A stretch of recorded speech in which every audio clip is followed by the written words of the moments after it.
Welcome to Gomathi's kitchen. நம்ம இன்னைக்கு பார்க்க போகிறது சப்பாத்திக்கு தொட்டு சாப்பிட்ற மாதிரியான ஹோட்டல் ஸ்டைல் வெஜிடபிள் குருமா எப்படி செய்யலாம் அப்படிங்கிறது தான் பார்க்க போகிறோம்.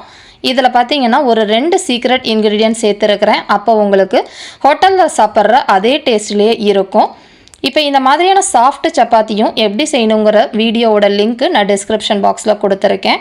ஆல்ரெடி நம்ம சேனலில் நிறைய வகையான குருமா வெரைட்டிஸ், சாம்பார் வெரைட்டிஸ், அதே மாதிரி குழம்பு வெரைட்டிஸ், சட்னி வெரைட்டிஸ்லாம் போஸ்ட் பண்ணியிருக்கேன். அதையும் செக் பண்ணிக்கோங்க.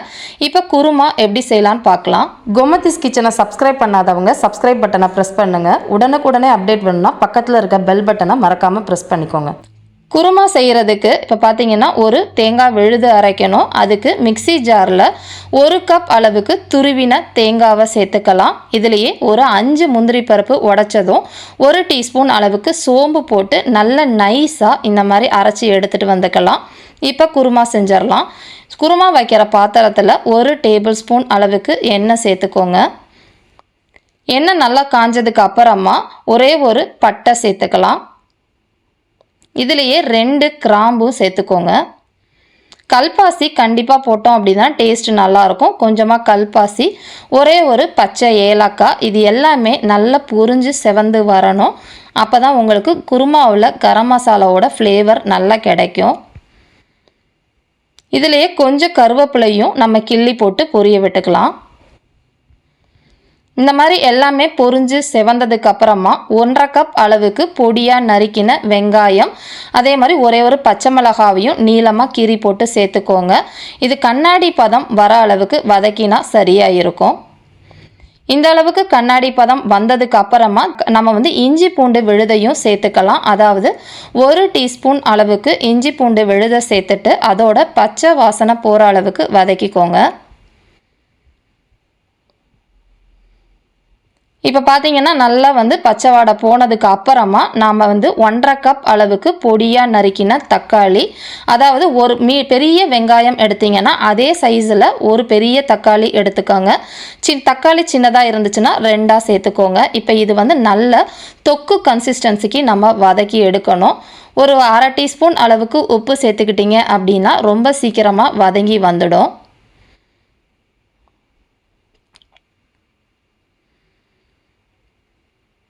இப்போ பார்த்தீங்கன்னா நல்ல தக்காளி நல்ல தொக்கு மாதிரி இந்த மாதிரி வந்ததுக்கு அப்புறமா நம்ம மசாலா சாமான்கள்லாம் சேர்க்க ஆரம்பிச்சிடலாம். நான் இன்றைக்கி 1 டேபிள் ஸ்பூன் அளவுக்கு மிளகாய்த்தூள், 1 டேபிள் ஸ்பூன் அளவுக்கு மல்லித்தூள், கொஞ்சமாக மஞ்சள் தூள், அதாவது 1/8 டீஸ்பூன் அளவுக்கு மஞ்சள் தூள் சேர்த்துட்டு மீடியம் தீயிலே வச்சு அதோட பச்சை வாசனை போகிற அளவுக்கு வதக்கிக்கோங்க. கரிஞ்சிடாமல் பார்த்துக்கோங்க. நமக்கு நல்ல எண்ணெய் பிரிஞ்சு வரணும். இல்லாட்டி கொஞ்சமாக தண்ணி தெளித்து கூட நம்ம இந்த மாதிரி எண்ணெய் பிரிஞ்சு வர அளவுக்கு வதக்கிக்கலாம். இப்போ காய்கறிகள் ஒன்றொன்னா சேர்த்துடலாம். நான் இப்போ ஒரு 3/4 கப் அளவுக்கு கேரட், 3/4 கப் அளவுக்கு நம்ம ஃப்ரோசன் பச்சை பட்டாணி சேர்த்துருக்கிறேன். ஒரு 3/4 கப் அளவுக்கு உருளைக்கிழங்கும் சேர்த்துருக்கிறேன். நீங்கள் காய்கறிகள் உங்களுக்கு எவ்வளோ பிடிக்குமோ, எந்த காய்கறிகள் பிடிக்குமோ அதை நீங்கள் கூட குறைச்சி சேர்த்துக்கலாம். பச்சை பட்டாணி நான் ஃப்ரோசன் பச்சை பட்டாணிங்கிறனால அப்படியே சேர்த்துருக்கிறேன். அப்படி இல்லைன்னா நீங்கள் வேக வச்சு சேர்த்துக்கோங்க.